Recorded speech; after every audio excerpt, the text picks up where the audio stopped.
अस्सलाम वालेकुम। मोहम्मद सिद्दीक मिठवर वाला मोलू कलाम वाकई खूब चयो आहे।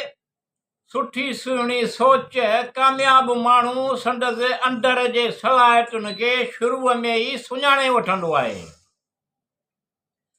तंहिं करे सुठी सुहिणी सोच त माज़ी यादि करे उन्हनि कमनि खे यादि कजे जिन में सभ खां वॾी कामयाबी हासिल कई आहे। वाकई खूब चयो आहे। सुठी सुहिणी सोच कामयाब माण्हू संदसि अंदर जे सलाहियतुनि खे शुरूअ में ई सुञाणे वठंदो आहे। तंहिं करे सुठी सुहिणी सोच त माज़ी यादि करे उन्हनि कमनि खे यादि कजे जिन में सभ खां वॾी कामयाबी हासिल कई आहे। फितरी तरह कहिड़ा कम करणु चाहींदा हुआ, अहिड़े नमूने पंहिंजे पसंदि मूजिबि जेको कमु करणु चाहियो था। फितरी तरह कहिड़ा कम करणु चाहींदा हुआ, अहिड़े नमूने पंहिंजे पसंदि मूजिबि जेको कमु करणु चाहियो था। उन बाबति सुठो सुहिणो सोचियो। सुठो सुहिणो सोचणु हौसले जी ख़ूबी आहे। वाकई खूब चयो आहे। सुठी सुहिणी सोच कामयाब माण्हू संदसि अंदर जे सलाहियतुनि खे शुरूअ में ई सुञाणे वठंदो आहे। तंहिं करे सुठी सुहिणी सोच त माज़ी यादि करे उन्हनि कमनि खे यादि कजे जिन में सभ खां वॾी कामयाबी हासिल कई आहे। सिर्फ़ु इहो कमु करियो जेको तव्हांखे पाण खे वणे थो। हिकु बालिग़ ऐं समझदार आहियो। सिर्फ़ु इहो कमु करियो जेको तव्हांखे पाण खे वणे थो। हिकु बालिग़ ऐं समझदार आहियो। ख़ुशीअ ऐं कामयाबीअ जी चाॿी तव्हांजे पंहिंजे हथ में आहे। वाकई खूब चयो आहे।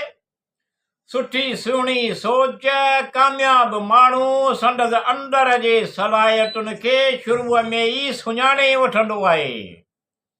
तंहिं करे सुठी सुहिणी सोच त माज़ी यादि करे उन्हनि कमनि खे यादि कजे जिन में सभ खां वॾी कामयाबी हासिल कई आहे।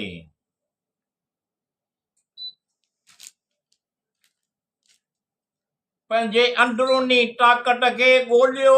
असल में तव्हां उहे न आहियो जेके ॾिसण में अचो था। पंहिंजी अंदरूनी ताक़त खे ॻोल्हियो। असल में तव्हां उहे न आहियो जेके ॾिसण में अचो था, पर असल में तव्हां उहे आहियो जेके तव्हां जूं सलाहियतूं आहिनि। कुदरती ऐं ज़ाती पंहिंजे सलाहियतुनि खे इस्तेमालु करे पंहिंजो घुर्बल मक़सदु हासिल करे सघिबो आहे। वाकई खूब चयो आहे। सुठी सुहिणी सोच कामयाब माण्हू संदसि अंदर जे सलाहियतुनि खे शुरूअ में ई सुञाणे वठंदो आहे।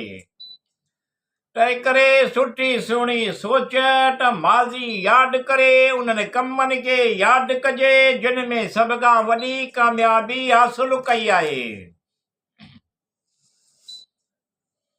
सुठी सुहिणी सोच सां तव्हां दुनिया में जेकी कमु करियो पंहिंजे दिली ख़्वाहिश ऐं सलाहियतुनि मुताबिक़ करियो। सुठी सुहिणी सोच सां तव्हां दुनिया में जेकी कमु करियो पंहिंजे दिली ख़्वाहिश ऐं सलाहियतुनि मुताबिक़ करियो। पंहिंजे लाइ बहितर रस्तो चूंडण लाइ पंहिंजी ज़ात सां ईमानदार ऐं मुख़लिस हुअणु खपे। सुठो सुहिणो सोचे उन ते अमल करणो हलणो आहे। वाकई खूब चयो आहे। सुठी सुहिणी सोच कामयाब माण्हू संदसि अंदर जे सलाहियतुनि खे शुरूअ में ई सुञाणी वठंदो आहे।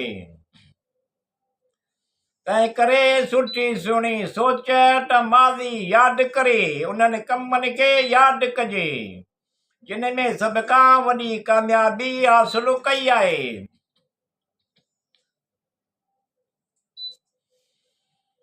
तव्हांजे जेके कम करियो पिया उहे तव्हांजे दिल वटां आहिनि, हर कंहिं माण्हूअ जे लाशऊर में। तव्हां जेके कम करियो पिया उहे तव्हांजे दिल वटां आहिनि, हर कंहिं माण्हूअ जे लाशऊर में। का न का ख़्वाहिश लिकल हूंदी आहे जंहिंखां हू पाण बि वाक़ुफ़ हूंदो आहे। वाह, कंहिं ख़ूब चयो आहे, सुठी सुहिणी सोच कामयाब माण्हू संदसि अंदर जे सलाहियतुनि खे शुरूअ में ई सुञाणे वठंदो आहे। तंहिं करे सुठी सुहिणी सोच त माज़ी यादि करे उन्हनि कमनि खे यादि कजे जिन में सभ खां वॾी कामयाबी हासिलु कई आहे।